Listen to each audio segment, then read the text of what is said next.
brewers, welcome to yet another beer review with me, Peter the Master of Puppets. And today we're going to be looking at another Stronzo beer. I haven't reviewed a Stronzo beer since last year because they haven't really released anything new in bottles until now. Last year, Christian Stolmer from Stronzo sent me their core range or the supermarket range, and this time around he actually sent me some new stuff that they just released, or just released in bottles at least, which has been, I think some of them were at the Danish Beer Enthusiast Beer Festival this year. Yeah, these are some of them that just came in bottles, and yeah, thanks to Christian for the beers. And this is the first one of them I'm going to be looking at, and this is the Stronzo Brewing Company's El Diablo Belgian Ale. Again, artwork by Hornslet. And this is a 7%, I guess you'd say Belgian strong ale, or Belgian ale as they say, because it's made with the different yeast strains. And yeah, it says here on the side, normally we don't let traditions or rules dictate our beers, but this beer style is so delicious that we will make an exception.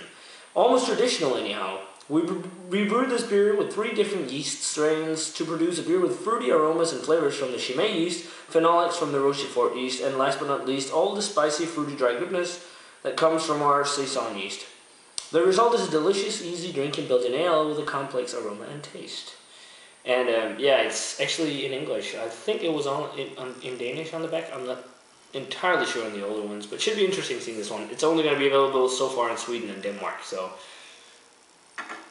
not a beer that everyone will be able to get. But last year the beers were solid. Some were kind of disappointing and all, but should be interesting seeing how this is. So let's get the El Diablo cracked open.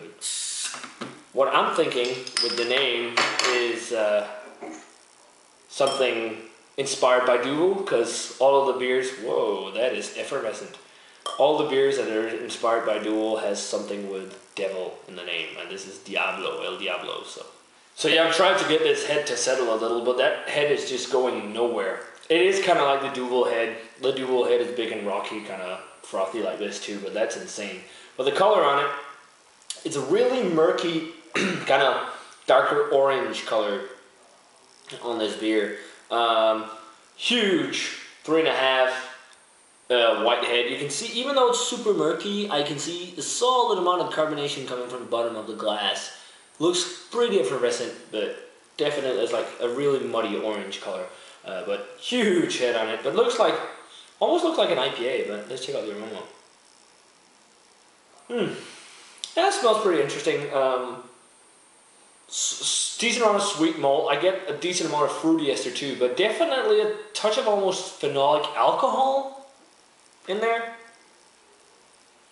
It's got kind of the citrusy aromas. It's got a little bit of a spicy, kind of clovey almost aroma, and peppery. It definitely smells like something along the lines of something like a Duvel, but a little bit of a grassy note in there as well. Orange peel. I mean, it's not super complex, but it smells fairly refreshing. But the phenolic note in there, I'm not too keen on. But a little bit of just a generic kind of general Belgian-y fruity ester in there too. Just like, you get one of those Belgian style triple kind of. It's kind of like the same fruitiness as you get in the triple. That almost pear, apple-y kind of fruitiness. More bready feel actually, when I think about it. More of a bready, biscuity feel, but smells pretty solid, so yeah, let's give it a taste. Cheers.